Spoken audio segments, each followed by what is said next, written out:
Et c'est l'heure donc de retrouver la revue de presse de Dimitri Vernet. Ce sont encore les JO donc, qui font la une de l'actualité, mais peut-être pas comme on l'attendait. Oui, bon, en tout cas, pas comme on l'attendait, mais c'est bien l'aspect sportif qui arrive en une.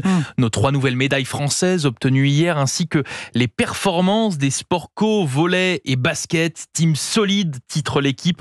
Si beau, si cruel pour aujourd'hui en France, soulignant ainsi la contre-performance de nos handballeurs éliminés dès les quarts de finale, alors qu'ils menaient au score à 4 secondes de la fin du match.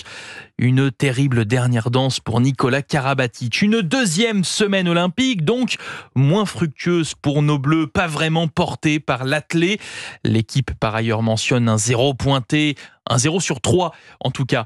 Aucun Français ne sera en finale masculine de perche, 110 mètres haies et 3000 mètres steeple. C'est une première depuis les Jeux de Rome en 1960. Ça valait bien une soufflante du patron Romain Barras, le directeur technique de la fédération. Vous n'avez pas fait tous ces sacrifices pour uniquement prendre un bain de foule, a-t-il écrit aux 90 athlètes tricolores par message, nous apprend Sud-Ouest. Une sélection n'est pas une récompense, montrez-vous en digne.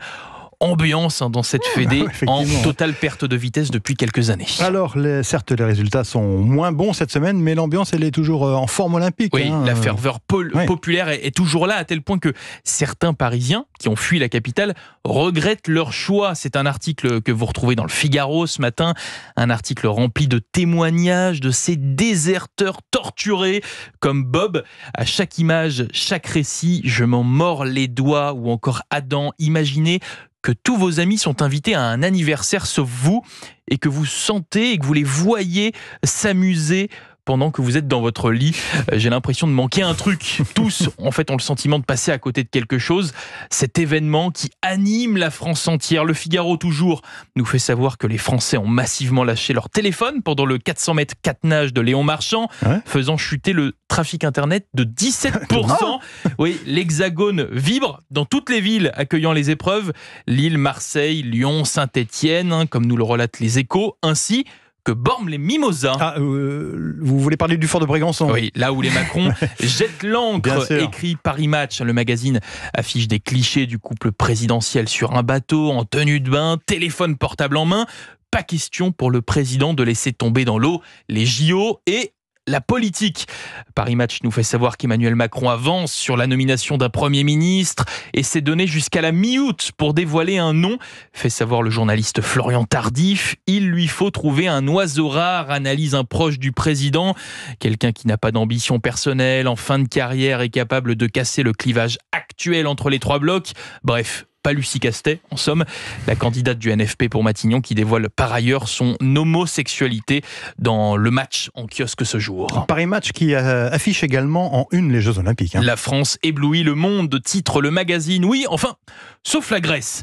Dans la terre natale des Jeux, on apprécie très moyennement ces Olympiades parisiennes, les pires depuis des décennies. Qu'est-ce que c'est que cette histoire? C'est le titre d'une critique virulente publiée dans Ethnos. C'est un des principaux quotidiens du pays. Tout y passe. Les arbitres injustes selon leurs mots, favorisant les athlètes français. C'est faux. Les spectateurs, également sont comparés à des fanatiques qui ressemblent à des hooligans qui s'enthousiasment de tout et surtout de rien.